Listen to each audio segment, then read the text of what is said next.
Por que grandes marcas estão fechando as portas? Casas Bahia, Americanas, Tok Stock, Marisa, marcas que você cresceu vendo estão sumindo das ruas. E a pergunta que eu te faço é, você sabe o porquê disso? Fala galera, Theo aqui. Provavelmente você tem ouvido falar de empresas quebrando e fechando várias filiais e até mesmo agências, e com isso pessoas perdendo seus empregos. Mas antes de iniciar esse assunto, se inscreve no canal e deixa seu like e bora entender o que está acontecendo com as grandes marcas no Brasil. Primeiro vamos falar do caso da Americanas, quando a Americanas anunciou um roubo de 20 bilhões no balanço em 2023. O Brasil entrou em choque, porque como uma empresa com décadas de história, como a Americanas, podia estar tão quebrada assim. Mas a Americanas, apesar do ocultamento das dívidas, chegou a pedir recuperação judicial. Mas não é a única. E aí que tá um ponto importante que eu preciso te explicar o que é recuperação judicial. E por que as pessoas confundem tanto isso com falência, apesar deles estarem um pouquinho ligados. Pensa comigo nos principais pontos de compromisso financeiro que uma empresa tem. Provavelmente você vai lembrar de dois bem importantes, que são os compromissos que uma empresa tem com os fornecedores e com os colaboradores. Mas além desses principais compromissos, ela também tem outros que também são muito importantes, como aluguel, contas de água, conta de luz e outra série de contas também. E tudo isso para deixar a empresa rodando. Mas claro, aqui tem uma despesa que nós brasileiros conhecemos muito bem, que são os impostos. Então, para você entender, quando uma empresa ela está passando por algumas dificuldades, ela vai até a justiça e pede recuperação judicial.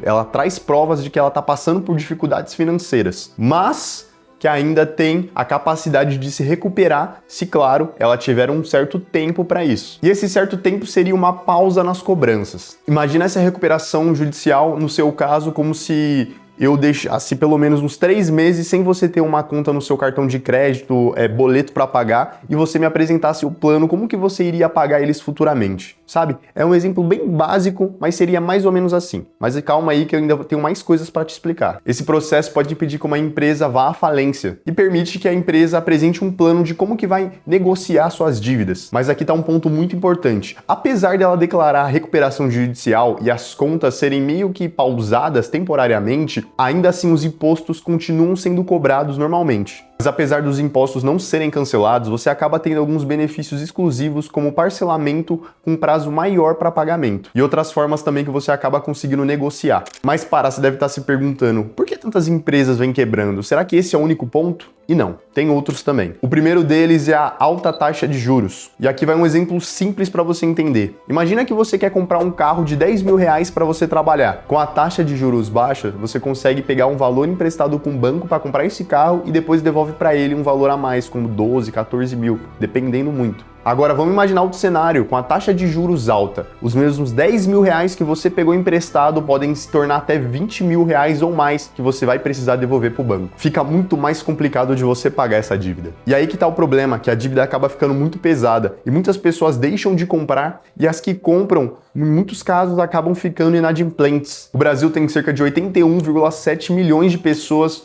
inadimplentes. Isso seria mais de 51% dos CPFs do país. Isso impacta direto na venda do comércio. O segundo ponto seria a inflação e a perda do poder de compra. Com os custos altos, as famílias acabam priorizando o essencial. Cortam coisas como comprar sempre roupa, sair para um tipo de lazer e até mesmo comprar alguns eletrodomésticos. E outra série de coisas também. E não é à toa que o comércio brasileiro vem sofrendo tanto. O terceiro ponto seria a carga tributária alta. Para você ter noção, o brasileiro precisa trabalhar 150 dias no ano para simplesmente pagar todos os impostos, taxas e contribuições para o governo. É isso mesmo, você e eu temos que trabalhar o equivalente a 5 meses para pagar simplesmente os nossos impostos, taxas e nossas contribuições para o governo. Isso daria mais ou menos do dia 1º de janeiro até o dia 30 de maio. 5 meses para você simplesmente pagar os seus impostos. Isso chega até a ser loucura. Agora, como empresa, você ainda tem uma série maior de impostos a pagar para o governo. E isso só para manter tudo funcionando. Além disso, vem o quarto ponto, que é os e-commerces tomando conta do mercado. Grandes marketplaces como o Mercado Livre, Amazon, Shopee